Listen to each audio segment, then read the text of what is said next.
नमस्कार, मैं हूँ कात्यायनी परासर और आप देख रहे हैं स्टेट इंडिया न्यूज। सारंगनाथ मंदिर में एक साथ 2 शिवलिंग का दर्शन।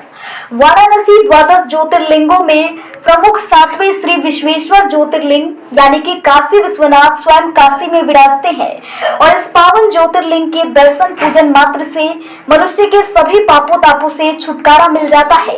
काशी विश्वनाथ की इस नगरी में विराजमान होने से ही यहाँ जो भी प्राणी अपने प्राण त्यागता है उसे मोक्ष की प्राप्ति होती है। ऐसी मान्यता है कि काशी विश्वनाथ उसके कान में तारक मंत्र का उपदेश करते हैं। काशी नगरी में बाबा विश्वनाथ सारनाथ सारंगनाथ महादेव मंदिर स्थित ससुराल में साले श्री सारंगनाथ के साथ विराजमान है, जहां महादेव और उनके साले श्री ऋषि सारंगनाथ का शिवलिंग है। मंदिर के गर्भगृह में दोनों शिवलिंग एक साथ है। इस मंदिर में दर्शन पूजन ससुराल और मायके पक्ष में संबंध प्रगाढ़ सौहार्दपूर्ण हो जाते हैं। काशी में मान्यता है कि सावन माह में बाबा पूरे 1 माह यहाँ विराजते हैं। सावन माह यहाँ दर्शन पूजन और जलाभिषेक करने से वही पुण्य मिलता है जितना कि श्री काशी विश्वनाथ मंदिर में। इसको लेकर पुराणों में एक कथा भी है।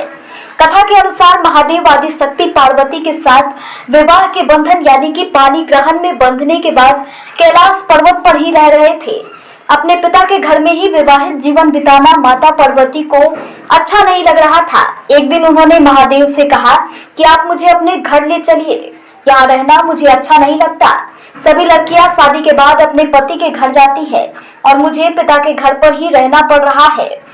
महादेव ने उनकी प्रार्थना को स्वीकार कर लिया। वह माता पार्वती को साथ लेकर अपनी पवित्र नगरी काशी में आ गए। यहाँ आकर वे विश्वेश्वर ज्योतिर्लिंग के रूप में स्थापित हो गए। उधर राजा दक्ष प्रजापति के पुत्र और सती के बड़े भाई सारंग ऋषि तपस्या में हिमालय पर्वत से लौटकर आए तो पता लगा कि बहन सती का विवाह महादेव से हो गया है।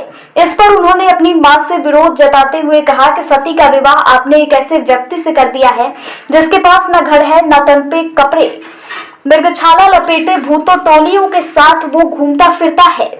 माता उन्हें समझाती है कि जिसके प्रारब्ध में जो होता है उसे वही वर मिलता है। तुम बहुत दिनों बाद आए हो, जाकर अपनी बहन से मिलाओ। माता के समझाने पर ऋषि सारंगनाथ भारी मात्रा में धन संपदा लेकर बहन पार्वती से मिलने काशी आ रहे थे। काशी से कुछ दूर मृगदाव सारनाथ पहुंचे तो उन्होंने देखा कि पूरी काशी ही सोने की तरह चमक रही है। यह देखकर उन्हें अपनी गलती का एहसास हुआ और ऋषि वहीं तपस्या में लीन हो गए। जब इसका बोध काशी विश्वनाथ को हुआ तो वह मृगदाव पहुंचे। महादेव ने तपस्यारत सारंगनाथ से कहा कि व्यथा और दुख को त्याग दे। हर भाई अपनी बहन की सुख समृद्धि चाहता है। भाई होने के नाते आप भी अपना कर्तव्य निर्वहन कर रहे थे। हम आपकी तपस्या से प्रसन्न हैं, वर मांगो। इस पर ऋषि सारंगनाथ बोले कि प्रभु, हम यह चाहते हैं कि आप हमारे साथ सदैव रहे। इस पर भगवान शिव ने उनसे काशी स्थित अपने धाम पर चलने का अनुरोध किया, लेकिन ऋषि सारंगनाथ ने वहां जाने से मना करते हुए कहा कि यह जगह बहुत रमणीय है। इसके बाद महादेव ने कहा कि भविष्य में तुम सारंगनाथ महादेव के नाम से पूजे जाओगे।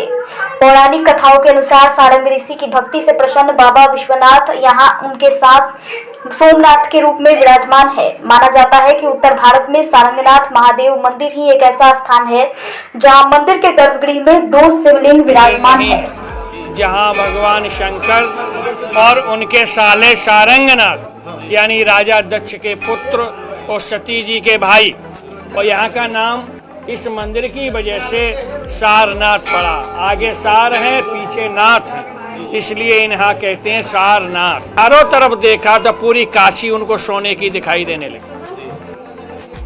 जब सोने की दिखाई देने लगी तो उन्होंने कहा, हम ये तुच्छ सा भेंट लेके जा रहे हैं, क्या हमने तो बहुत बड़ा अन्याय किया, ये तो त्रिलोकीनाथ है। बैठ करके यहाँ घोर तपस्या की। काशी विश्वनाथ प्रकट हुए, पुनः यहाँ आकर के उनको